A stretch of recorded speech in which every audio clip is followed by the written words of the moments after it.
Welcome to our live news update. The resignation of former Minister Dion George has placed renewed focus on internal divisions within the Democratic Alliance, raising questions about leadership, ideology, and unity inside South Africa's second largest party in the Government of National Unity. George stepped down following a fallout with DA leader John Steenhuisen, revealing tensions that political analysts say have been building beneath the surface for some time. In a statement, George said he learned through media reports that Steenhuisen had requested President Cyril Ramaphosa to remove him as Minister of Forestry, Fisheries and the Environment. At the time, George was representing South Africa at the COP30 climate summit in Brazil. George also claimed that requests made by his legal team for documentation and written explanations were not adequately addressed. His resignation followed reports that the DA was unhappy with his performance in government, alongside allegations that he declined a position as a deputy minister. Complicating matters further were reports surrounding Steenhuisen's alleged misuse of a party credit card, as well as questions raised about business interests linked to George's successor, Willie Orkamp. The party later moved to restrict members from publicly commenting while an internal investigation was underway.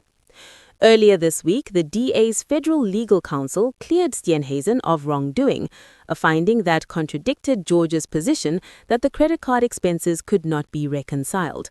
Political analyst Professor Wayne Duvenhage says the dispute was driven by both ideology and power. He noted that George is widely viewed as environmentally focused, while Orkamp has closer ties to hunting, conservation and the wildlife industry. Duvenhage added that tensions escalated after Steenhuisen allegedly sought to demote George, prompting a public backlash from the former minister. Another analyst, Zakhele Ndlovu, believes the situation reflects growing factionalism within the DA ahead of its elective conference later this year. While the party has historically managed internal divisions well, Ndlovu says dissatisfaction with Steenhuisen's leadership is becoming more visible.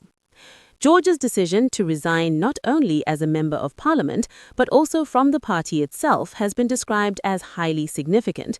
Analysts say it signals deeper discontent, particularly over the DA's decision to join the ANC in the Government of National Unity, which George has accused of effectively capturing the party. Despite this, no senior DA leaders publicly backed George during the dispute. Duvenhage says this suggests that support within the party was less about personalities and more about adherence to internal processes, especially after Federal Council Chairperson Helen Zille announced the legal counsel's findings. Looking ahead, analysts believe the resignation is unlikely to seriously impact the DA's performance in upcoming local government elections. However, George's departure as a party treasurer could temporarily affect fundraising efforts, even though the DA is regarded as one of the country's most organized political parties. While the immediate fallout may be contained, the episode has exposed fault lines within the DA that could shape its internal politics in the months ahead. That's the latest on this developing political story. The United States has made a serious allegation against South Africa, claiming that the shipment of military-related equipment to China poses a direct threat to U.S. national security. The accusation has triggered a civil forfeiture case in an American court and has added new tension to already strained global geopolitical relations. According to the U.S. Department of Justice, American authorities intercepted 2 pieces of military training equipment that were being shipped from South Africa to China. U.S. officials allege the equipment was intended to assist China's military in enhancing its ability to track submarines and operate advanced surveillance aircraft. Court documents state that the equipment, known as Mission Crew Trainers, was being transported from the Test Flying Academy of South Africa to China's People's Liberation Army. U.S. prosecutors allege the trainers were built using U.S.-origin software and sensitive American military technology without the required export authorization. The equipment is said to closely resemble systems used to train crews for the P-8 Poseidon, a U.S. military aircraft central to anti-submarine warfare. Investigators claim the project, internally referred to as Project Alga, was designed to train Chinese personnel to locate and track U.S. submarines operating in the Pacific Ocean. U.S. law enforcement agencies, including the FBI and Homeland Security investigations, say the seizure was necessary to protect national security. Officials warn that allowing advanced military technology to reach strategic rivals could place U.S. service members at risk and undermine America's military advantage.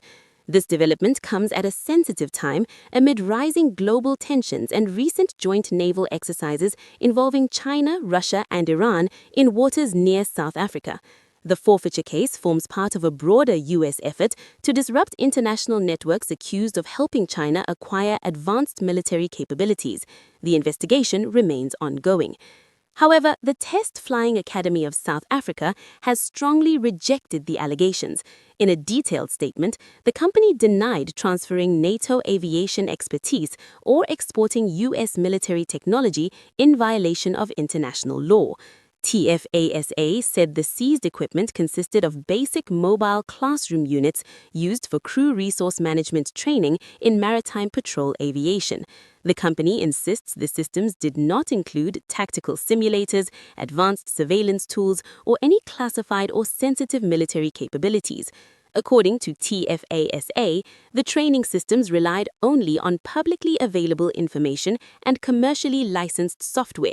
The company says the equipment and software were reviewed and approved by relevant authorities prior to shipment, confirming that no restricted or export-controlled material was involved. South Africa's Department of International Relations and Cooperation has also responded, saying the government remains committed to constructive engagement with the United States. Officials say diplomatic channels will be used to clarify the facts and address concerns raised by Washington. As the investigation continues, this case is likely to test South Africa's diplomatic balancing act between major global powers, while raising broader questions about technology transfers, national security, and the growing competition between the world's superpowers. We will continue to follow this story closely and bring you updates as they unfold. Serious allegations have emerged from Parliament that could shake public trust in both law enforcement and the media, after South Africa's crime intelligence leadership confirmed that journalists are under investigation for alleged links to criminal cartels.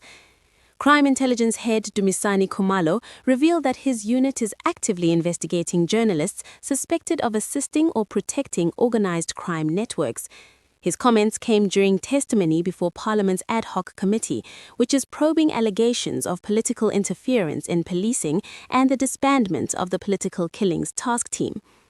Responding to questions from Economic Freedom Fighters leader Julius Malema, Khumalo confirmed that investigators had identified individuals they believe may be acting as part of cartel communication structures.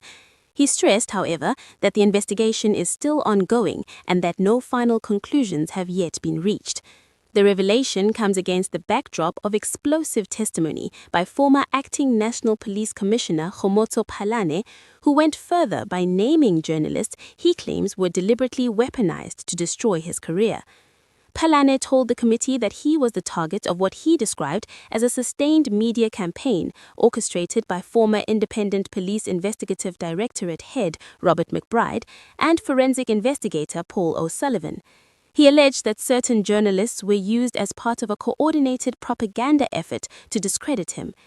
In his testimony, Phalane named several journalists, including Marianne Thum, the late Karima Brown, Abraham Masheho, and Barry Bateman, claiming they were part of what he described as a media machinery aligned against him.